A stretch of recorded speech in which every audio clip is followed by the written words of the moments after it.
યુવાનો જ્યારે આપણે કોઈ પણ ઓબ્જેક્ટિવ પરીક્ષા એવી આપતા હોઈએ જેમાં નેગેટિવ માર્કિંગ પણ હોય ત્યારે આપણા મનમાં મૂંઝવતો પ્રશ્ન એ જ હોય છે કે ખરેખર મારે કેટલા પ્રશ્ન એટેમ્પ્ટ કરવા જોઈએ. આ વિડીયોમાં માનસ એકેડમી વતી હું મયુર દ્વિવેદી માનસ એકેડમીના યુટ્યુબ પ્લેટફોર્મ ઉપર આપને કંઈક ટિપ્સ આપવાની કોશિશ કરીશ કે આપેલા સમયમાં કેટલા પ્રશ્ન એટેમ્પ્ટ કરવા જોઈએ, કેટલા છોડી દેવા જોઈએ. આ મુદ્દા ઉપર ચર્ચાને આગળ વધારવા માટે હું એ માપદંડો સમજાવવા માંગીશ કે જે માપદંડોના આધારે કેટલા અટેમ્પ્ટ કરવા અને કેટલા અટેમ્પ્ટ ના કરવા એનો આપણે નિર્ણય લેવો જોઈએ. કેટલા માપદંડ છે? તો કે આવા કુલ મળીને 7 માપદંડ છે કે જેના આધારે આપણે નિર્ણય લેવો જોઈએ. આ 7 માપદંડ આપણે કહી શકીએ અટેમ્પ્ટ કરવાની સપ્તપદી છે. અને અટેમ્પ્ટ કરવાની સપ્તપદીને સમજીએ કે પ્રશ્ન સંખ્યા અને સમય મર્યાદા વચ્ચેનો સંબંધ સમજો. પ્રશ્ન સંખ્યા અને સમય મર્યાદા વચ્ચેનો સંબંધનો અર્થ શું છે? તો કે આપેલ સમય કેટલો છે અને એ સમયમાં કેટલા પ્રશ્ન આપણે અટેમ્પ્ટ કરવાના છે. 2-3 એક્ઝામ્પલ લઈએ કે જીપીએસસી 1-2 પરીક્ષા હોય તો જીપીએસસી 1-2 પરીક્ષાની અંતર્ગત 3 કલાકની સમયમાં 200 પ્રશ્ન કવર કરવાના હોય છે. જ્યારે ડીવાયએસઓ પરીક્ષામાં ડીવાયએસઓ પ્રિલિમ પરીક્ષામાં 2 કલાકમાં 200 પ્રશ્નો હોય છે. યુવાનો કહેવાનો મારો તાત્પર્ય એ છે કે સમય 2 કલાક થઈ જાય છે, પ્રશ્નની સંખ્યા યથાવત છે. 3 કલાક સંખ્યા છે પ્રશ્નની, 200 પ્રશ્ન જીપીએસસી 1-2 માં છે. હવે એક ઓર ઘટના લઈએ કે પીઆઈ પરીક્ષા લઈએ આપણે તો પીઆઈમાં સમય 3 કલાક જ રહેશે પરંતુ પ્રશ્નોની સંખ્યા 300 થઈ જાય છે. જુનિયર ક્લર્ક, તલાટી જેવી પરીક્ષાઓમાં 1 કલાકમાં 100 પ્રશ્નો હોય છે. કહેવાનો તાત્પર્ય આને ધ્યાનમાં લ્યો પછી વિચારો કેટલા એટેમ્પ્ટ કરવા. બીજો માપદંડ નેગેટિવ માર્કિંગ 25% હોય છે અમુક પેપરોમાં. આપ સૌને ખબર જ છે પીએસઆઈ કોન્સ્ટેબલ પરીક્ષા, વીએમસી જે જુનિયર ક્લર્ક પરીક્ષા આયોજિત થઈ એની અંતર્ગત પણ 25%નો માપદંડ હતો. જ્યારે તલાટી પરીક્ષા આયોજિત થઈ એમાં 33.33%નો માપદંડ હતો. જેટલી પરીક્ષા જીપીએસસી લે છે પ્રિલિમિનરીના સ્તરે એમાં 30%નો માપદંડ છે. તો જુદી જુદી જગ્યાએ નેગેટિવ માર્કિંગના આધાર 0.25, 0.30 કે 0.33 હોય છે. અને એના આધારે આપણે નિર્ણય લેવાનો આવે કે ખરેખર આમાં કેટલું રિસ્ક લેવું પડશે અને રિસ્ક લેવાનો રિવોર્ડ શું મળવાનો છે. તો રિસ્ક લેવું અને રિસ્કનો રિવોર્ડ શું છે એનો માપદંડ જો આપણને ક્લિયર હોય તો આપણને અંદાજો આવે કે આપણે કેટલા અટેમ્પ્ટ કરવા જોઈએ. ત્રીજી વાત કે સંભવિત કટ ઓફ કેટલો રહેશે. કટ ઓફ ઉપર ખાસ ધ્યાન આપવાનું કે અગર પેપર જીપીએસસી નું છે તો કટ ઓફ તો ભાઈ 40%ની આસપાસ રહે છે. તો 40%ની આસપાસ સ્કોર થાય એટલા તો પ્રશ્ન અટેમ્પ્ટ કરવા પડે.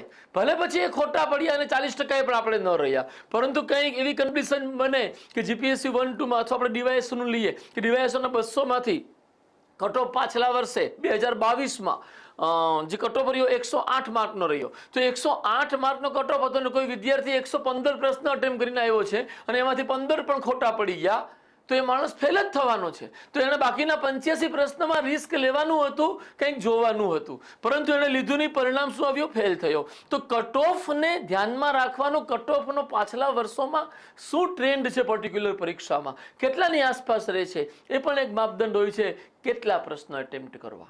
નંબર 4 પછી આપણે લઈએ કે પ્રશ્નનું સ્વરૂપ કેવું હોય છે. અહીંયા સ્વરૂપનો સંદર્ભ અમારો સમય સાથે છે. અમુક પ્રશ્ન શું હોય છે જીપીએસસીમાં ખાસ પૂછાતા હોય છે કે આમ 5-5, 6-6 લાઈનો મૂકી દીધી હોય, 4-4 લાઈન મોટી મોટી મૂકી દીધી હોય અને એના આધારે આપણને પૂછતા હોય કે આ વિધાન સાચું છે કે ખોટું. હવે આવા સમય સાધ્ય પેપરમાં જો સમય ઓછો હોય 2 કલાક 200 પ્રશ્ન ડીવાયએસઓની જેમ, યા 3 કલાક 300 પ્રશ્ન પીઆઈની જેમ, તલાટીમાં 1 કલાક 100 પ્રશ્ન. જો સમય ઓછો હોય તો સમય સાધ્ય પ્રશ્નોને લઈને એક નક્કર સ્ટ્રેટેજી હોવી પડે કે હું અહીંયા 2 મિનિટ નાખીને જો 1 જ માર્ક મેળવું છું અને બીજા 4 સરળ પ્રશ્ન લઈ અને એમાં હું 4 માંથી 3 માર્ક મેળવું છું તો હું આ 2 મિનિટનો ઉપયોગ ઓલા 4 પ્રશ્નમાં કરીશ. આ એક પ્રશ્ન ભલે આવડતો હોય કદાચ અત્યારે છોડી દઈશું, છેલ્લે સમય બચે તો હું કરીશ. એ જ રીતના 5મું છે પ્રશ્નોનું વિષય ક્ષેત્ર. એક મેઇન સ્ટ્રીમ લાઈનના પ્રશ્ન અને કોર્નર લાઈનના પ્રશ્ન. આપણે ઇતિહાસને જ ઉદાહરણ બનાવીને મેઇન સ્ટ્રીમ અને કોર્નર લાઈન સમજીએ કે દાંડી સત્યાગ્રહથી પ્રશ્ન આવે તો આપણે માની શકીએ કે મેઇન સ્ટ્રીમ લાઈનનો પ્રશ્ન છે, પરંતુ બોરસદ સત્યાગ્રહથી ડિટેલ પ્રશ્ન આવે તો એ કોર્નર લાઈનનો પ્રશ્ન થઈ જાય. સેમ આવી જ રીતે તમે જોવા જાઓ કે પ્રાચીન યુગમાં સમ્રાટ અશોક યા મૌર્ય વંશથી સંબંધિત પ્રશ્ન આવે તો મેઇન સ્ટ્રીમ લાઇનનો પ્રશ્ન છે, પરંતુ સાતવાહનો ઉપર ડિટેલ પ્રશ્ન આવી જાય તો કોર્નર લાઇન પ્રશ્ન છે. ઈક્ષ્વાકુ વંશ ઉપર પ્રશ્ન આવી જાય કોર્નર લાઇન પ્રશ્ન છે. તો પ્રશ્નનું વિષય ક્ષેત્ર જોવાનું અને એના આધારે નિર્ણય લેવો જોઈએ કે ખરેખર કે એટેમ્પ્ટ કરવા કેટલા ન કરવા. કોર્નર લાઇનના પ્રશ્નમાં જ્યારે સમયની કમી હોય ને, યુવાનો મગજમાં ક્લેરિટી રાખજો, જ્યારે સમયની કમી હોય તો કોર્નર લાઇનના પ્રશ્નમાં પ્રશ્ન વાંચતા જ ખબર પડી જાય ને કે આ પ્રશ્ન મને આવડતો જ નથી, મેં 7 પેઢીમાં વાંચ્યું નથી, તો યાને યાના ઓપ્શન જોવામાં શું કામ સમય બગાડવો, સીધું એ કરીને બહાર નીકળી જાવ. કેમ તો કે ભાઈ અહીંયા સમય બગાડવાનો અવસર જ ઉપલબ્ધ નથી. આપણી પાસે 60 મિનિટ છે, 100 પ્રશ્ન છે, અથવા આપણી પાસે 120 મિનિટ છે, 200 પ્રશ્ન છે. તો આવા પ્રશ્નમાં ફટાક કરતું ડિસિઝન લઈ ફટાક કરતો અમલ કરવાનો આવે કે ભાઈ હું આગળ વાંચીશ તો આ પ્રશ્ન માં મારો સમય બગાડવાનો છે, કારણ કે મને ડિટેલ ખબર જ નથી. સેમ આવી રીતના છઠ્ઠું છે એલિમિનેશન ક્ષમતા. એલિમિનેશન ક્ષમતા એટલે ખોટું પારખી લેવાની ક્ષમતા. ખોટું પારખી લેવાની ક્ષમતા એટલે તર્ક ક્ષમતા, કે તાર્કિક દ્રષ્ટિથી ઉપલબ્ધ હકીકતોને ધ્યાને રાખીએ તો આટલા ઓપ્શન સાચા નથી. જેવી તમારી ક્ષમતા કેટલી છે, તમે આવું એલિમિનેશન કઈ રીતે કરો છો, તમે અત્યાર સુધી જે ઘરે ટેસ્ટ આપી હોય, કોઈ ક્લાસમાં ટેસ્ટ આપી હોય, એની અંતર્ગત તમે શું સ્થિતિમાં છો એને સમજો કે તમારું એલિમિનેશન કેટલું સ્ટ્રોંગ છે. એના આધારે નક્કી કરો કેટલા પ્રશ્ન અટેમ્પ્ટ કરવા. નંબર 7 કે રિસ્ક. ઉપરના 6 મુદ્દાને ધ્યાને રાખી અને તમે નક્કી કરો કે હવે તમારે કેટલું રિસ્ક લેવાનું છે. આ 7 માપદંડને આપણે 3 પ્રકારના પ્રશ્નપત્ર 3 પ્રકારના પેપર સાથે જોડવા છે. અગર પેપર સરળ હોય તો આ 7 માપદંડ હેઠળ શું નિર્ણય લેવાનો, અગર પેપર મધ્યમ પ્રકારનું હોય, થોડાક સહેલાઈ પ્રશ્નો હતા અને થોડાક અઘરાઈ પ્રશ્નો હતા, તો આપણે કઈ પ્રકારના નિર્ણયો લેવા. અને અગર પેપર અત્યંત અઘરું હોય, જેવું કે 2021માં જીપીએસસીએ પ્રિલિમિનરીમાં પૂછ્યું, અત્યંત અઘરું પેપર હતું, પરંતુ 2022માં જે ડીવાયએસઓ પ્રિલિમ પેપર આવ્યું એ એકદમ સહેલું પેપર હતું, એ આપણે એમ કહી શકીએ કે મધ્યમની આસપાસ સરળ પ્રકારનું પ્રશ્નપત્ર હતું. તો કેવું પેપર આવે છે એના આધારે આપણે નક્કી કરવાનું આવે કે આપણે કેટલું રિસ્ક લેશું. હવે આ જ 7 માપદંડને સરળ પેપર, મધ્યમ પેપર અને અઘરું પેપર, આ 3 ભાગમાં વિભાજિત કરી વર્ગીકૃત કરી અને આપણે આ 7 માપદંડના આધારે નિર્ણય લઈએ કે ખરેખર આપણે કેવા પ્રકારના પેપરમાં કેટલા પ્રશ્ન અટેમ્પ્ટ કરવા જોઈએ. અને એ સંદર્ભમાં સૌથી પહેલા આપણે શરૂઆત કરશું કે અગર પેપર સરળ છે, મતલબ 1 લાઇનર ટાઈપના પ્રશ્નો જાજા છે, સમય સાધ્યતા ઓછી છે. નંબર 2 મેઇન સ્ટ્રીમ લાઇનના પ્રશ્નો જાજા છે, કોર્નર લાઇનના પ્રશ્નો ઓછા છે, 5-10 જ છે 100માંથી, અને જો 25-30 હોય કોર્નર લાઇનના તો અઘરું થઈ જાય. તો આ બધાના આધારે સરળ અને અઘરા સંદર્ભ આવશે. તો પ્રશ્ન પેપર અગર સરળ છે તો એનો એક માપદંડ એ હશે કે સમય મર્યાદાના સાપેક્ષમાં પ્રશ્ન સંખ્યા યોગ્ય છે. ફોર એક્ઝામ્પલ કે વીએમસી ના પેપરમાં સમય મર્યાદા 2 કલાક હતી, વીએમસી જુનિયર ક્લાર્ક 2 કલાક હતી અને એની પાસે આપણે 200 પ્રશ્ન હતા. ઓકે, આપણે એકદમ કમ્ફર્ટ ઝોનમાં હતા. નેગેટિવ માર્કિંગ 25% હતું. ઓકે, આપણે એકદમ કમ્ફર્ટ ઝોનમાં હતા. તો જેમ નેગેટિવ માર્કિંગનું લેવલ નીચે જાય એમ આપણે રિસ્ક વધુ લેવું જોઈએ મારા યુવાનો. અને જો પેપરમાં સમય અને સંખ્યાને લઈને આપણને સરળતા દેખાય છે તો આપણે વધુ એટેમ્પ્ટ કરવા જોઈએ. કેટલા વધુ? તો કે 80% કે તેથી વધુ પ્રશ્નો અટેમ્પ્ટ કરવા જોઈએ.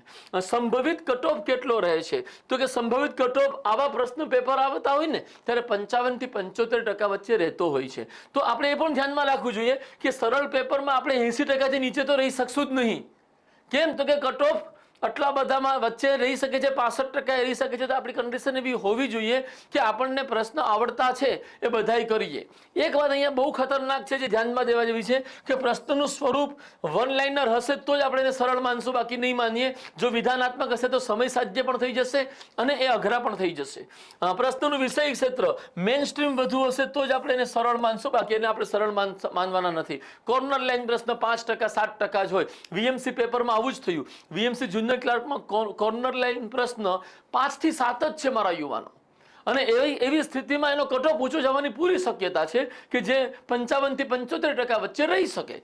મારા યુવાનો એવી જ રીતના એલિમિનેશન ક્ષમતા, સરળ પેપરની અંતર્ગત એલિમિનેશન પણ સરળ હોય છે, એટલે પણ આપણે તરત જ નિર્ણય ઉપર પહોંચી શકતા હોઈએ છીએ કે આમાં આ જવાબ તો ન જ આવે. જેમ કે વિશ્વકર્મા યોજનાનો વીએમસી જુનિયર ક્લર્કમાં પ્રશ્ન પૂછાણો તો વિશ્વકર્માથી જ આપણને ખબર છે કે કંઈ ને કંઈક હસ્તશિલ્પ કે કારીગરીથી જોડાયેલી બાબત હશે. તો બાકીના 3 ઓપ્શનને એલિમિનેટ કરી એક ઓપ્શન પકડવો એકદમ આસાન આસાન હતો. કોઈને 18 ઉદ્યોગ યાદ ન હોય, 18 પ્રકારના કામદાર યાદ ન હોય, તો એ પોતે ઓપ્શન નક્કી કરી શકે છે.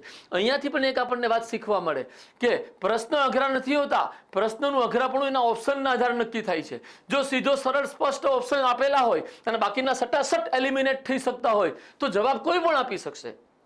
એક એક્ઝામ્પલ આપણે લઈએ કે ભારતની રાજધાની દિલ્હી છે, તો દિલ્હીની રાજધાની છે તો તમે સટાસટ એમાં એલિમિનેશન કરશો, કલકત્તા, મદ્રાસ અથવા બોમ્બે હટાવી અને તરત દિલ્હી કરી દેશો. તો જ્યાં ઓપ્શન જ સરળ હોય છે ત્યાં એલિમિનેશન આસાન હોય છે, પરંતુ જ્યાં ઓપ્શન એકદમ નજીકના હોય છે મારા યુવાનો, ત્યારે એલિમિનેશન કરવું અઘરું બની જતું હોય છે. તો આવા પ્રશ્ન સરળ એટલા માટે કહેવાતા હોય છે કે આ પેપર સરળ છે કારણ કે આમાં એલિમિનેશનથી ફટાફટ જવાબ નીકળે છે. તો પણ આપણો કટઓફ ઊંચો જાય છે અને આપણે 80%થી વધુ અટેમ્પ્ટ કરવાની સ્થિતિમાં હોઈએ. અને એ સંદર્ભમાં મારા યુવાનો 80%થી વધુ પ્રશ્ન જો આપણને આવડતા હોય તો આપણે 100% અટેમ્પ્ટ કરવા ન જવાય. કેમ? તો કે 100% અટેમ્પ્ટ કરીને જે 5-7% આપણને કોર્નર લાઈન પ્રશ્ન આવ્યા છે, જે 5-7% એવા પ્રશ્ન છે કે જેમાં આપણે કદાચ રિસ્ક લેશું તો રિસ્ક લેવાથી ખોટા પડવાની શક્યતા છે. તો મે બી પોસિબલ જો બધા ખોટા પડી જાય તો આપણને ઓલરેડી 80% જેટલા પ્રશ્નો સરસ રીતે આવડી રહ્યા છે એના સ્કોર ઘટાડીશું. તો પાક્કા પાયે આપણે જોવા જઈએ કે જ્યારે 25%થી 25% જ આપણું એલિમિનેશન છે અને આ કન્ડિશન છે તો આપણે 80%થી વધુ જઈ શકીએ. કોઈ 95% જઈ શકીએ, કોઈ 97% જઈ શકે, કોઈ 90% રહે. જ્યાં જે રહે ત્યાં ધ્યાનમાં રાખવાનું છે કે કારણ વગરના તુક્કા મારવાના મુદ્દાઓ આમાં લેવાની જરૂર નથી. આમાં સીધો નિર્ણય લઈ શકીએ છીએ, એલિમિનેટ કરી શકીએ છીએ. તો અગર આપણો સ્કોર 90ની આસપાસ પહોંચે છે, 90%ની આસપાસ, 80%ની આસપાસ, તો ડેફિનેટલી આપણે એવું માની લેવાનું આવે કે કટઓફ 55થી 75% વચ્ચે રહેવાનો છે. તો શા માટે રિસ્ક લેવું? તો રિસ્ક ફેક્ટર ઓટોમેટિકલી આમાં પ્રશ્નોના સ્વરૂપના કારણે ઓછું થઈ જતું હોય છે, જેમ કે વીએમસીના પેપરમાં જુનિયર ક્લાર્કમાં અનુભવાયું. આવું જ કંઈક અનુભવ પીએસઆઈ પ્રિલિમિનરી પરીક્ષામાં થયેલો કે જેનું મેથ્સ રિઝનિંગ સારું હતું એના માટે 2022-23માં જે લેવાની પરીક્ષા પીએસઆઈ કોન્સ્ટેબલની એ પરીક્ષા આસાન બની ગયેલી. કેમ? તો કે રિઝનિંગ સારું હતું ને 48 પ્રશ્ન રિઝનિંગથી આવી ગયા, તો કટઓફ ઓટોમેટિકલી 75 જ આવેલો ગયો હતો. તો કહેવાનો તાત્પર્ય એ છે પેપર સરળ હશે તો તમને 80%થી વધુ પ્રશ્ન અટેમ્પ્ટ કરવા જોઈએ, પરંતુ કારણ વગરના મૂર્ખતાપૂર્ણ તુક્કા નહીં મારવાના. બીજી વાત કે પેપર મધ્યમ હોય તો પેપર મધ્યમ હોય તો એનો અર્થ એ જ છે કે 80%ના માપદંડથી તો નીચે ઉતરવાનું નથી જ. પેપર મધ્યમ છે અને જો 25% એના નેગેટિવ માર્કિંગ છે, ડેફિનેટલી તમે 80% કે તેથી વધુ અટેમ્પ્ટ કરો.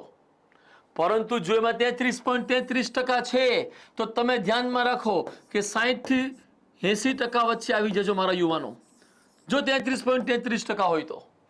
કેમ? તો કે ભાઈ આર્ટિફિશિયલ ઇન્ટેલિજન્સ આધારિત જે ચેટ જીપીટી આપણું જે ચેટ બોર્ડ છે એની ઉપર પણ અમે આ વસ્તુ અને અજમાવી અને એમની પાસેથી પણ ગાઈડલાઇન્સ લીધું કે ભાઈ સાયન્ટિફિકલી સ્ટેટિસ્ટિકલી જ્યારે કેલ્ક્યુલેશન કરવામાં આવે તો જેમ નેગેટિવ માર્કિંગ વધે તેમ અટેમ્પ્ટેડની સંખ્યા વધારવી જોઈએ કે ઘટાડવી જોઈએ. તો એમણે એ ચેટબોટનું ચેટ જીપીટીનું પણ સજેશન છે કે 80% ની આસપાસ પ્રશ્ન અટેમ્પ્ટ કરી શકાય જ્યારે 25% હોય, પરંતુ જ્યારે 33% હોય ત્યારે એ આપણને સજેશન આપે છે 60થી 70% વચ્ચેનું. હું એમાં રહું છું 60થી 80% વચ્ચે. ત્રીજી વાત કે સંભવિત કટઓફ કેટલો રહેશે, તો કે આવા પેપરમાં 50થી 60% વચ્ચે કટઓફ રહેશે અને એને ધ્યાનમાં રાખીને જ હું 60થી 80 નો તમને માપદંડ આપું છું કે આટલા અટેમ્પ્ટ કરવા જોઈએ. હું અહીંયા ટકાવારી એટલે બોલું છું કે જે પેપરમાં જેટલા પ્રશ્ન આવતા હોય એના તમારે ટકા લેવાના છે. કે ભાઈ 200 પ્રશ્નોનું પેપર 80% તો 160 પ્રશ્ન થયા, 90% તો 180 પ્રશ્ન થયા. પરંતુ જીપીએસસીમાં પ્રિલિમિનરીમાં 2 પેપર મળીને 400 પ્રશ્ન છે તો એના 80% લેખે મિનિમમ 320 થશે.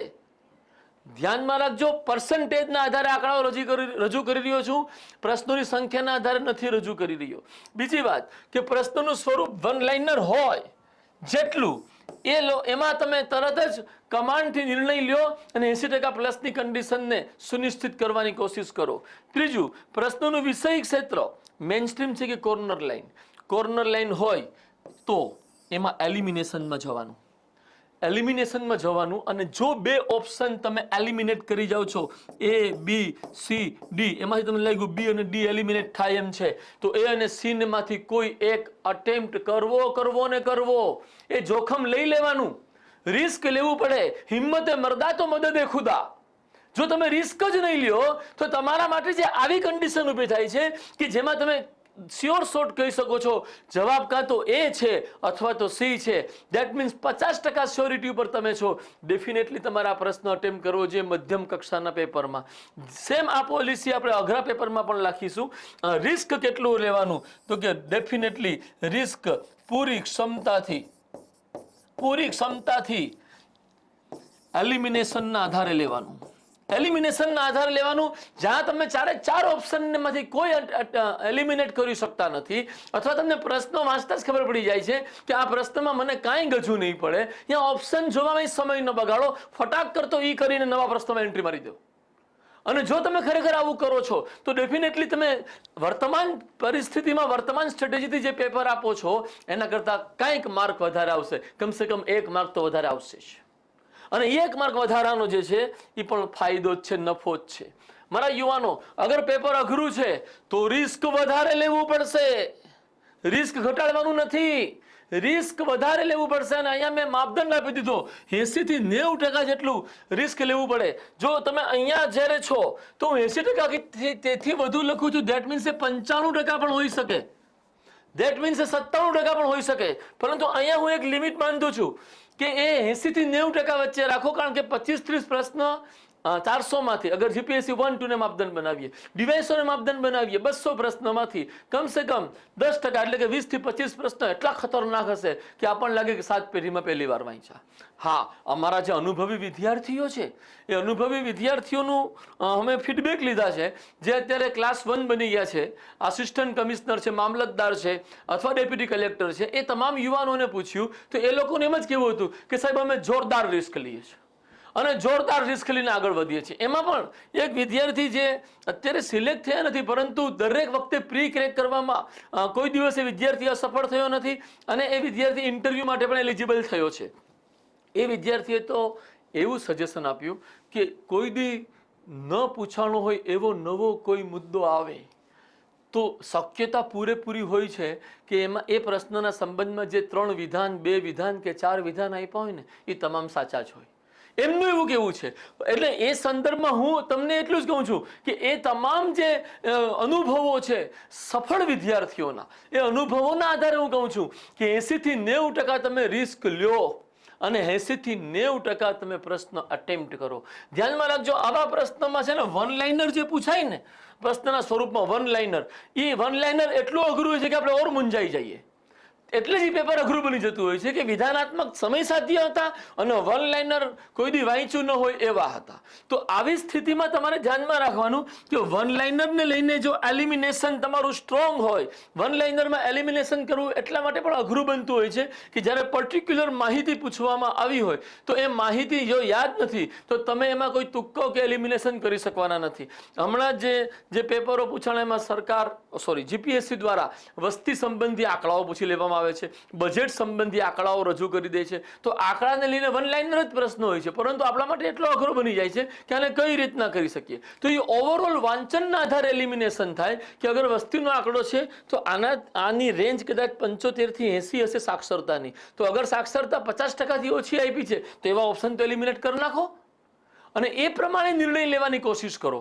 મારા યુવાનો, અહીંયા પ્રશ્નનું વિષય ક્ષેત્ર વધારે પડતું કેવું હશે તો કે મેઇન સ્ટ્રીમમાં વિધાનાત્મક પ્રશ્નો હશે અને કોર્નર લાઇનમાં વન લાઇનર પ્રશ્નો હશે, તો જ આપણે એને અઘરું માનીશું. અને જે મેઇન સ્ટ્રીમના વિધાનાત્મક પ્રશ્નો હશે એ એટલા બધા ડિટેલ સ્ટડીવાળા હશે કે તમે જો એને બારીકીપૂર્વક એને જો ધ્યાનમાં નથી લીધું તો કોઈ એક શબ્દના કારણે આખું વિધાન ખોટું પડી જતું હોય અથવા સાચું પડી જતું હોય એવું સાબિત થાય છે. પરિણામ શું આવે કે તમારે પૂરા કોન્સન્ટ્રેશન સાથે એની પર ધ્યાન આપવું પડશે. આવા પ્રશ્નોમાં મારા યુવાનો સિલેક્શન મેથડની સરખામણીએ આવા અઘરા પ્રશ્નોમાં એલિમિનેશન મેથડથી જ ચાલવું કે ખોટું પકડાઈ ગયું 3માંથી કે બીજું વિધાન ખોટું છે તો જેટલા ઓપ્શનમાં 2 છે ઓપ્શન એ ઉડાડી જ દેવાના એ સમયે. પછી જે બચે છે એમાં પહેલા અને ત્રીજા વિધાનમાં આપણા જ્ઞાનના આધારે નિર્ણય લેવાનો આવે અને જો ખોટું વિધાન પકડવામાં આપણે જો ક્વિક હોઈએ તો મારા યુવાનો આપણી એલિમિનેશન સ્કિલ જબરદસ્ત ઊંચે જશે અને એવું બની શકશે કે 90 અઘરા પેપરમાં પણ 80% થી વધુ પ્રશ્નમાં મારા યુવાનો તમે લોકો 2 ઓપ્શન સુધી એલિમિનેશન ઉપર આવી જાઓ કે 2 ઓપ્શન તો ઉડાડી જ દીધા છે અને એના માટે મગજને સ્વસ્થ અને એકાગ્રતાથી ભરપૂર રાખો. એમાં એવું ન થાય કે તમે કોઈ દબાણ કે ડરના શિકાર થાઓ. જ્યારે તમે કોઈ પ્રી એક્સપેક્ટેશન લઈને જાઓ છો ને પેપર દેવા કે આવું આવશે ને તેવું આવશે ને ઓલું આવશે ને આ આવશે, અને એનાથી વિપરીત જ્યારે પેપર આવી જાય ત્યારે આપણે એકદમ દબાણમાં આવી જતા હોઈએ છીએ. તો કોઈ વાત એવી નથી કે પેપર અઘરું સહેલું મધ્યમ તમને શીખવાડવા માટે છે.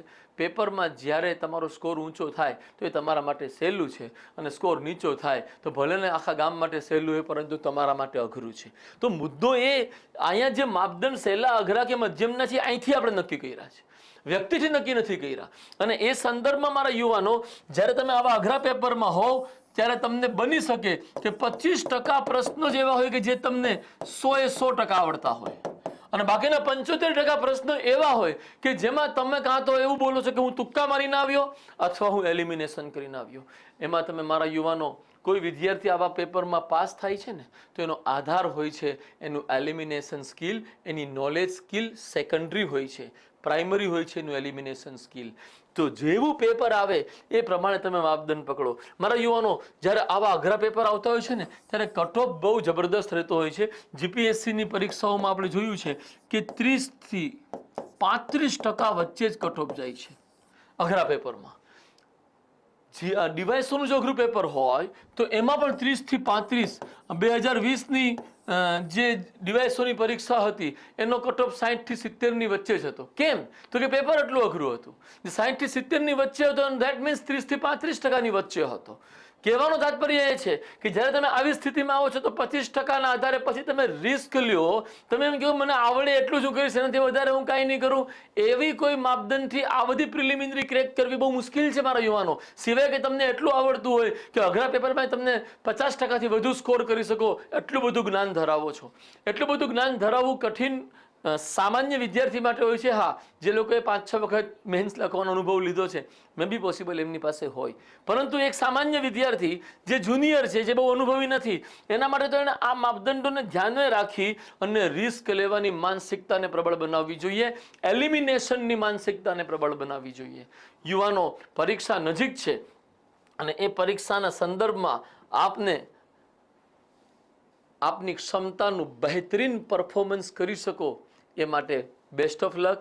સફળતા પ્રાપ્ત થાય એ માટે બેસ્ટ ઓફ લક. આ માપદંડોને ધ્યાને રાખી તમે તમારી પરિસ્થિતિ, તમારી જરૂરિયાતને આધાર બનાવી અને તમે આગળ વધજો. આ કોઈ સર્વમાન્ય સિદ્ધાંત નથી. આ એક ખાલી વિચાર દ્રષ્ટિ આપવાની કોશિશ છે કે તમે આવા માપદંડોના આધારે તમારે વ્યક્તિગતપણે કેટલા અટેમ્પ્ટ કરવા એ નક્કી કરી શકો. બાકી આ વસ્તુ વ્યક્તિગતપણે નક્કી થાય છે. તમે એમ નહીં માનતા કે મેં બધા માટે આપી દીધું છે અને પછી તમે એના આધારે તમારા વિચારો નહીં બનાવતા. તમારી પરિસ્થિતિ અને જરૂરિયાત પ્રમાણે આ માપદંડને જોડજો તો વધુ બહેતર કદાચ નિર્ણય લઈ શકીએ. હું એક સજેશન આપી રહ્યો છું. હું એમ નથી કહી રહ્યો કે આમ જ થશે, આમ જ કરવું. આવો કોઈ દાવો નથી.